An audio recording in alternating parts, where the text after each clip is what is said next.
pour la suite de cette émission, de cet enregistrement vidéo, nous avons été obligés de changer de lieu. C'est visiblement la laïcité républicaine qui a été offensée, qu'une religieuse soit interrogée sur la situation en Syrie dans les jardins du Luxembourg devant le Sénat. Il se fait que malgré tout nous sommes à nouveau avec un décor du Sénat en arrière-fond, mais voilà, on ne nous chassera pas comme cela, on ne nous musellera pas comme cela, mais néanmoins ça en dit long sur cette situation, sur le fait qu'on ne peut plus parler librement de certains sujets n'importe où, et que le jardin du Luxembourg semble être une zone particulièrement surveillé aux mains d'un Big Brother très puissant. Donc voilà, nous avons obtempéré, changé de lieu, ça ne nous empêchera pas de continuer à poser les justes questions. Très bien, ok. Ma mère, nous avons été interrompus lorsque nous cherchions à savoir auprès de vous d'où vient la puissance de l'État islamique, d'où viennent ses moyens financiers, militaires, ses moyens en termes de combattants. On voit que l'État islamique est une puissance militaire, mais aussi dispose de budgets colossaux, dispose d'un matériel militaire extrêmement performant. On a notamment appris il y a quelques semaines de la bouche même du Premier ministre irakien que l'État islamique disposait de 2300 véhicules blindés Humvee fournis par l'armée américaine à l'armée irakienne et tombés comme par enchantement aux mains de l'État islamique. Pouvez-vous nous expliquer vraiment comment tout cela se déroule, comment d'une façon très curieuse, ce qui devait être simplement quelques fanatiques sont aujourd'hui une véritable armée puissante, bien armée et bien financée? Oui, moi je ne suis pas une experte militaire ni géopolitique.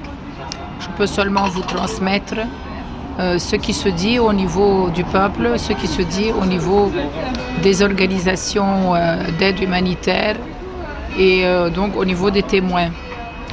Nous pouvons affirmer qu'en juin-juillet 2013, c'était juste avant la fin du Ramadan, l'État islamique était entré à Raqqa et il était en train de demander la suzeraineté de Al-Qaïda. Il y avait quelqu'un qui était sur place pour faire la paix entre les deux factions, cela n'a pas marché. Et donc depuis, c'est l'État islamique qui gère la ville de Raqqa où il a installé la capitale de son califat. Alors, il faut dire que l'État islamique a mis la main sur des gisements pétroliers qu'il a commencé à pomper et à filtrer d'une manière archaïque, en mettant gravement en danger l'environnement.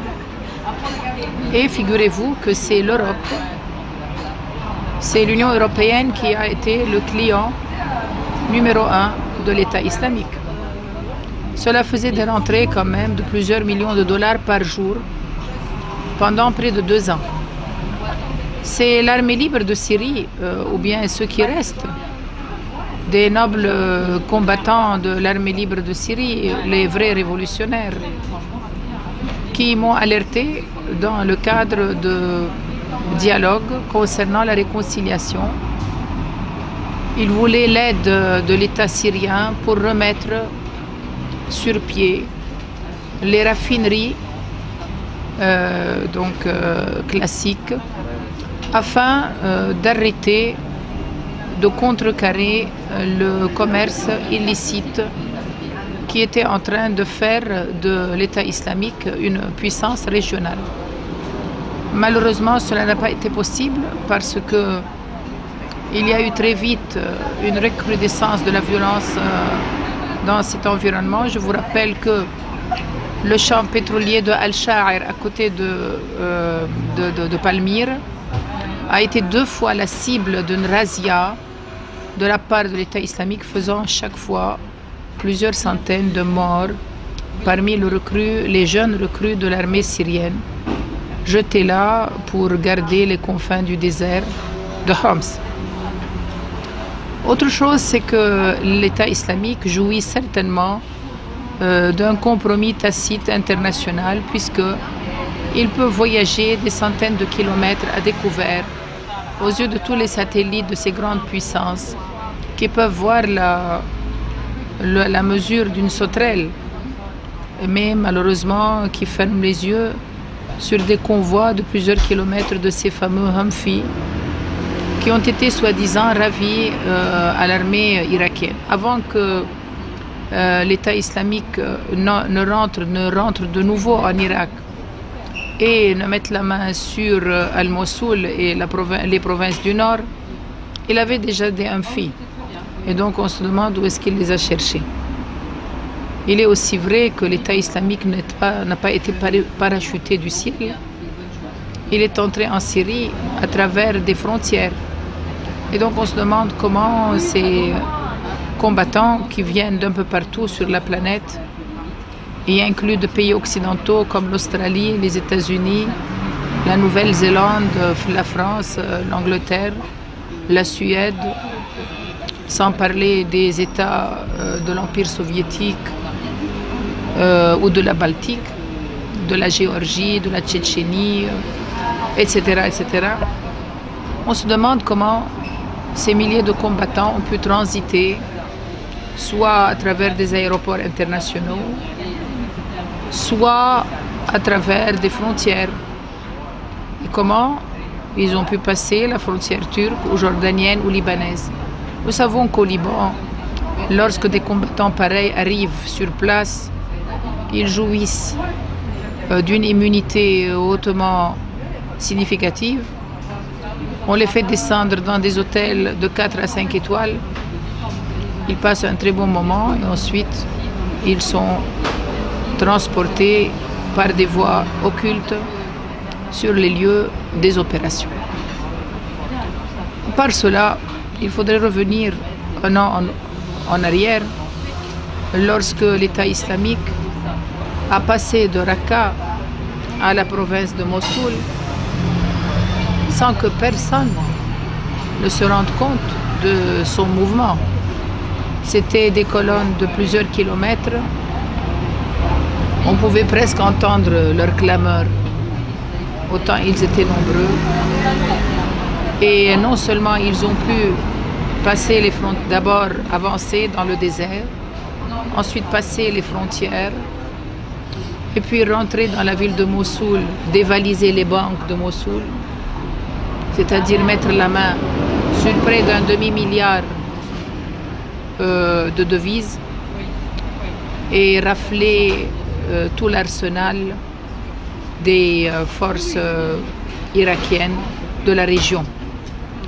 Donc tout cela, vous voyez, ce n'était pas par la force des armes, ce n'était pas par une puissance particulière, c'était par un consensus et par un compromis.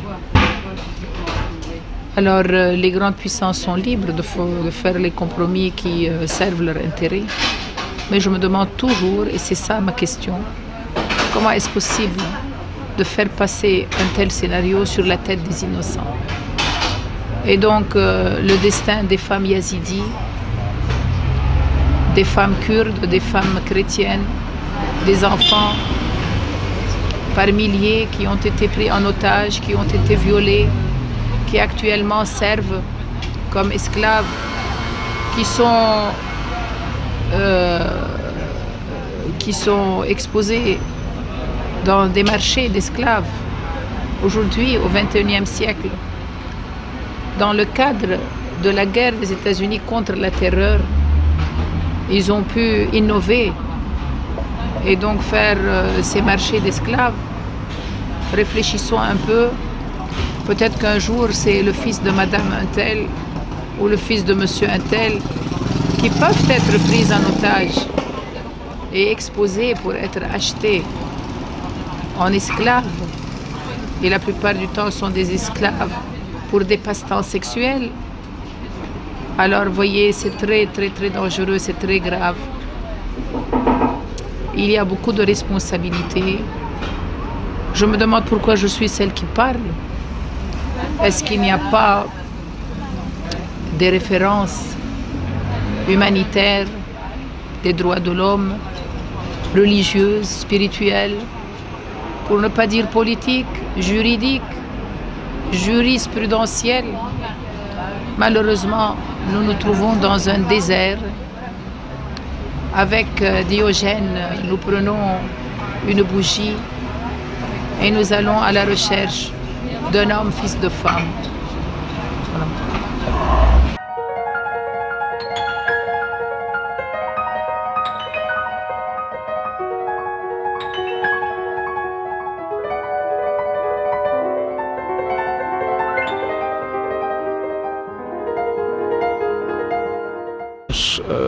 Militaire, mais aussi dispose de budgets colossaux, dispose d'un matériel militaire extrêmement performant.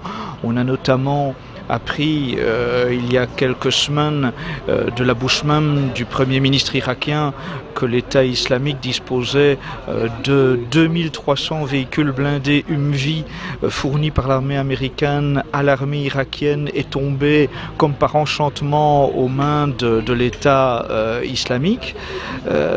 Pouvez-vous nous expliquer vraiment comment tout cela se déroule, comment d'une façon très curieuse, ce qui devait être simplement quelques fanatiques sont aujourd'hui une véritable armée puissante, bien armée et bien financée? Oui, moi je ne suis pas une experte militaire ni géopolitique. Je peux seulement vous transmettre ce qui se dit au niveau du peuple, ce qui se dit au niveau des organisations d'aide humanitaire et donc au niveau des témoins. Nous pouvons affirmer qu'en juin-juillet 2013, c'était juste avant la fin du Ramadan, l'État islamique était entré à Raqqa et il était en train de demander la suzeraineté de Al-Qaïda. Il y avait quelqu'un qui était sur place pour faire la paix entre les deux factions, cela n'a pas marché. Et donc depuis, c'est l'État islamique qui gère la ville de Raqqa où il a installé la capitale de son califat. Alors, il faut dire que l'État islamique a mis la main sur des gisements pétroliers qu'il a commencé les lieux des opérations. Par cela, il faudrait revenir un an en arrière, lorsque l'État islamique a passé de Raqqa à la province de Mossoul sans que personne ne se rende compte de son mouvement. C'était des colonnes de plusieurs kilomètres. On pouvait presque entendre leurs clameurs, autant ils étaient nombreux. Et non seulement ils ont pu passer les frontières, d'abord avancer dans le désert, ensuite passer les frontières, et puis rentrer dans la ville de Mossoul, dévaliser les banques de Mossoul, c'est-à-dire mettre la main sur près d'un demi-milliard de devises et rafler tout l'arsenal des forces irakiennes de la région. Donc tout cela, vous voyez, ce n'était pas par la force des armes, ce n'était pas par une puissance particulière, c'était par un consensus et par un compromis. Alors les grandes puissances sont libres de faire les compromis qui servent leur intérêt, mais je me demande toujours, et c'est ça ma question, comment est-ce possible de faire passer un tel scénario sur la tête des innocents? Et donc le destin des femmes yazidis, des femmes kurdes, des femmes chrétiennes, des enfants par milliers qui ont été pris en otage, qui ont été violés, qui actuellement servent comme esclaves, qui sont exposés dans des marchés d'esclaves à pomper et à filtrer d'une manière archaïque. en mettant gravement en danger l'environnement. Et figurez-vous que c'est l'Europe, c'est l'Union européenne qui a été le client numéro 1 de l'État islamique. Cela faisait des rentrées quand même de plusieurs millions de dollars par jour pendant près de 2 ans. C'est l'armée libre de Syrie, ou bien ceux qui restent, des nobles combattants de l'armée libre de Syrie, les vrais révolutionnaires, qui m'ont alerté dans le cadre de dialogue concernant la réconciliation. Ils voulaient l'aide de l'État syrien pour remettre sur pied les raffineries classiques afin d'arrêter, de contrecarrer le commerce illicite qui était en train de faire de l'État islamique une puissance régionale. Malheureusement, cela n'a pas été possible parce que il y a eu très vite une recrudescence de la violence dans cet environnement. Je vous rappelle que le champ pétrolier de Al-Sha'ir, à côté de Palmyre, a été 2 fois la cible d'une razzia de la part de l'État islamique, faisant chaque fois plusieurs centaines de morts parmi les jeunes recrues de l'armée syrienne, jetés là pour garder les confins du désert de Homs. Autre chose, c'est que l'État islamique jouit certainement d'un compromis tacite international, puisqu'il peut voyager des centaines de kilomètres à découvert.